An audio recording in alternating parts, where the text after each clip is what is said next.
I'm David Lombardo, and you're listening to WCNY's The Capitol Press Room. In order to ensure state environmental officials responsible responding to fires, invasive species, and a whole host of other environmental challenges have the resources they need, a group of Democratic state lawmakers are pushing legislation that would increase fines that were set years ago and ensure that those dollars go back into the needs of environmental law enforcement efforts. For more on this issue, we're joined in the studio by Matt Krug, a state environmental conservation police officer who joins us in his capacity as vice president of the union representing state park police, forest rangers, and NCON officers. Thanks for making the time, Matt. Thanks for having me, David. So let's start with kind of a reminder for the listeners of the various calls that NCON officers might be dispatched to in a given year, because I think it might surprise people who don't spend a lot of time outside the host of different issues that you're responsible for. Well, conservation officers are a mixture between the typical game warden that's found in some states and a state trooper. So we are basic municipal police officers responsible for everything from traffic enforcement, ATVs, boats, to specializing in the environmental law. So we have a great variety of calls, which is probably one of the biggest job perks, is it's not many days are the same.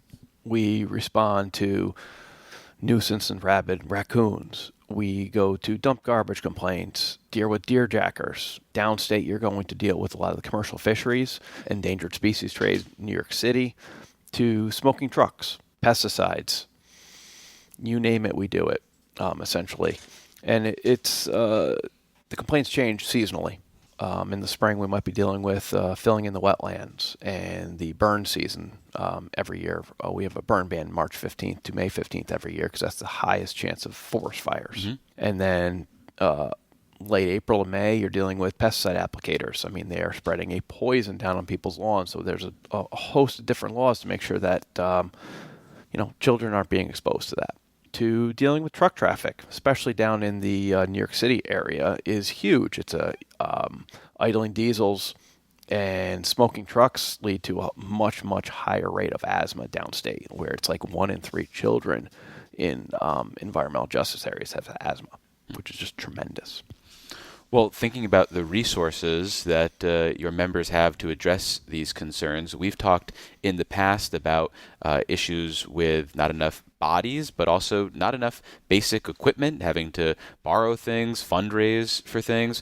Is that still the case when you look at the resources that the NCON officers have? Oh, absolutely. So we have a new commissioner, Commissioner Amanda Lefton, and she is dedicating resources to us now.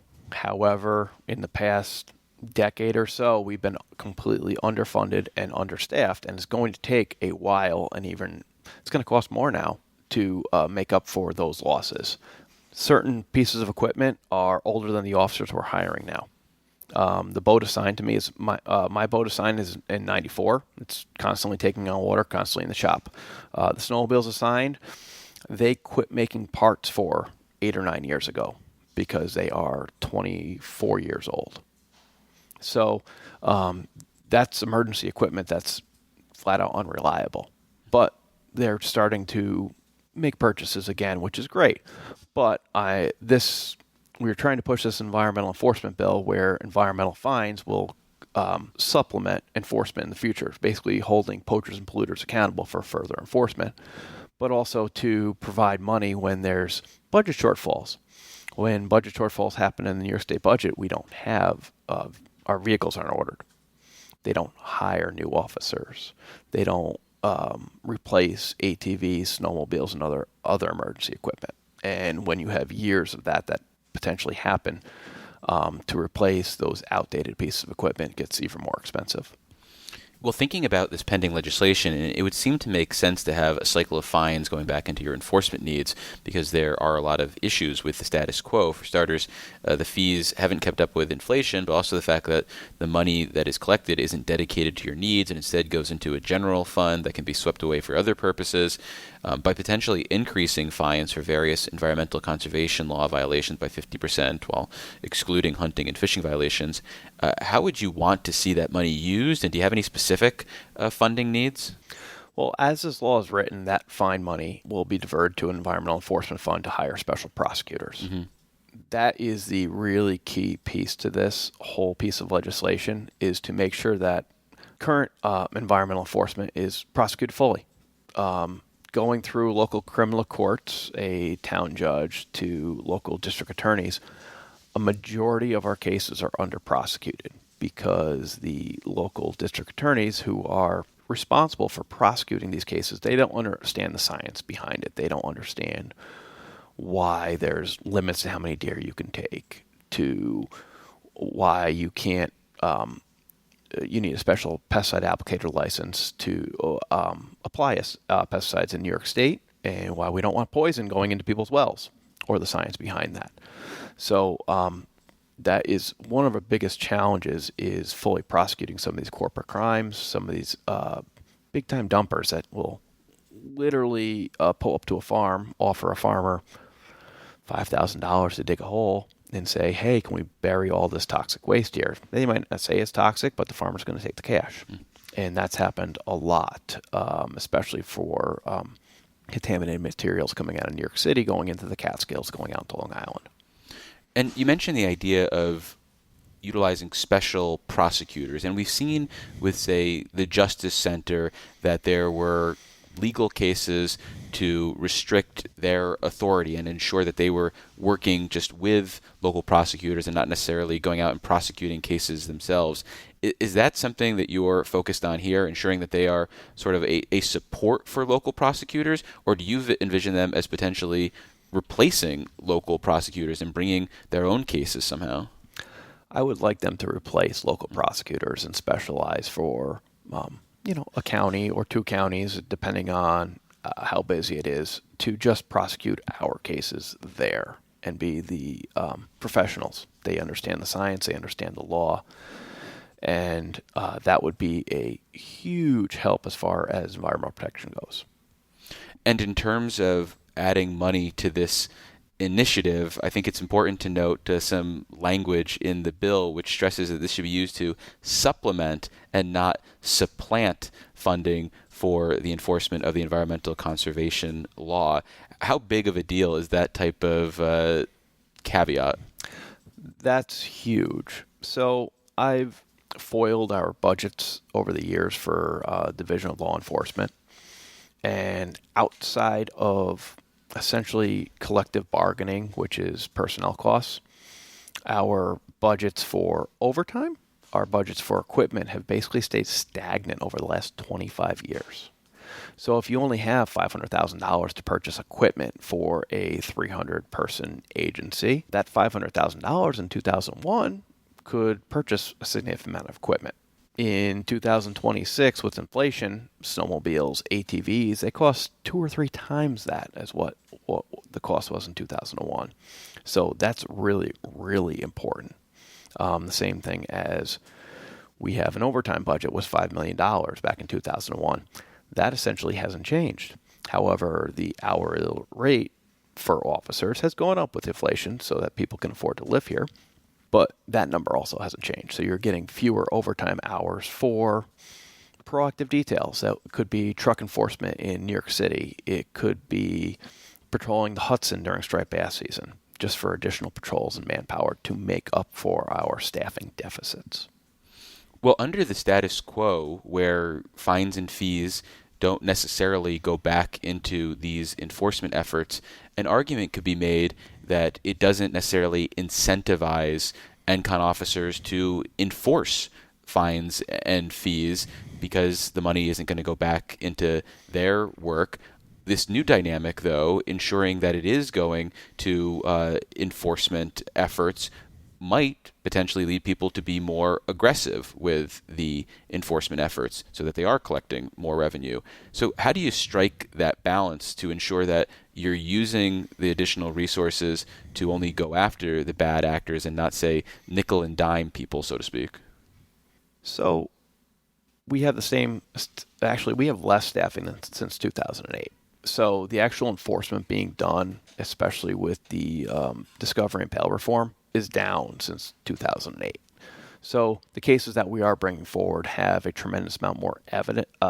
You need more evidence, more pictures, everything done in the computer, more so than back then. So our time to actually do the enforcement is less. So as far as a more aggressive stance. We're just trying to actually enforce the law as it stands and adequately enforce it. We feel like as conservation officers, we're only hitting the tip of the iceberg with the actual violations out there, especially downstate. We have 11 officers in New York City. And just to deal with the corporate pollution for the trucks, we don't have enough officers down that way in any way or capacity to start nickel and diming or be more aggressive. We're drowning down there. So this would supplement our equipment, would move back to prosecutors. I believe it could also be diverted to help advertise their job and hire more officers down that way. But until we boost our numbers up, I'm not concerned about any of that. And what about the increase in fines potentially acting as a deterrent for bad actors? Because I could imagine under the current regime, someone might say, the fine's only how much? I mean, sure, maybe that was a lot of money when the law was originally written, but I'll write that into the cost of doing business now. Is that something that could be a unintended benefit of increasing the fines and fees? This idea that people then will look at it and say, hey, maybe it does make sense for me to dispose of chemicals the right way as opposed to digging a hole in a farmer's backyard. If we had the prosecutors that would under-prosecute things, absolutely. That should be a deterrent. So have you watched The Sopranos? I have seen The Sopranos. Okay.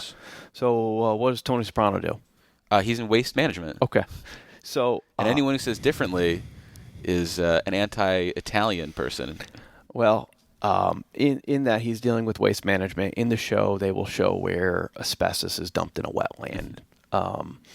And back in the 80s, our environmental fines were so low that organized crime was doing a lot of the waste management stuff, because if you got caught dumping a dump truckload of asbestos in a wetland down Long Island, you're looking at $250.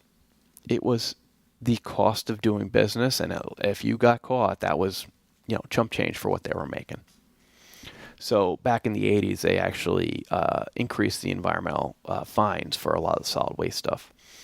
And it did lead to a decrease in the amount of dumping that happens. So currently, right now, if you dump a pickup truckload of garbage on land, you could be looking at a potential fine of $1,500, which is pretty substantial for a lot of people.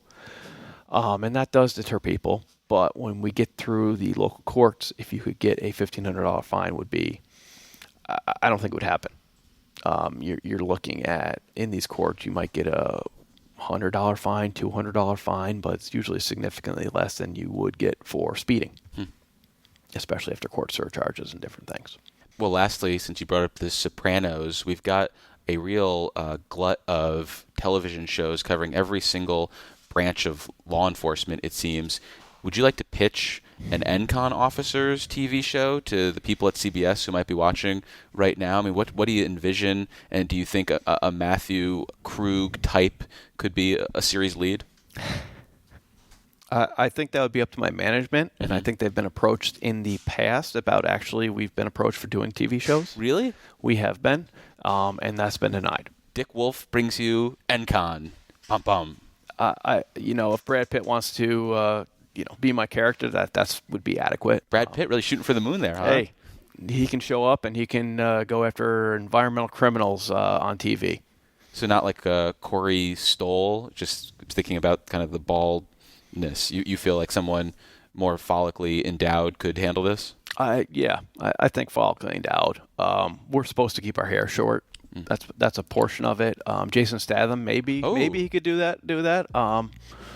We'll see. We'll see what his availability is for next fall. Sure.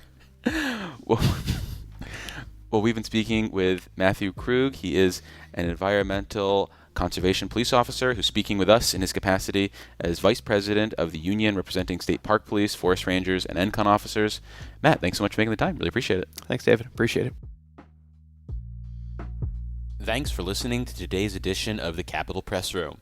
For an insider take on what's happening in state government, check out our Dispatches from Planet Albany show, available wherever you get podcasts or at capitolpressroom.org.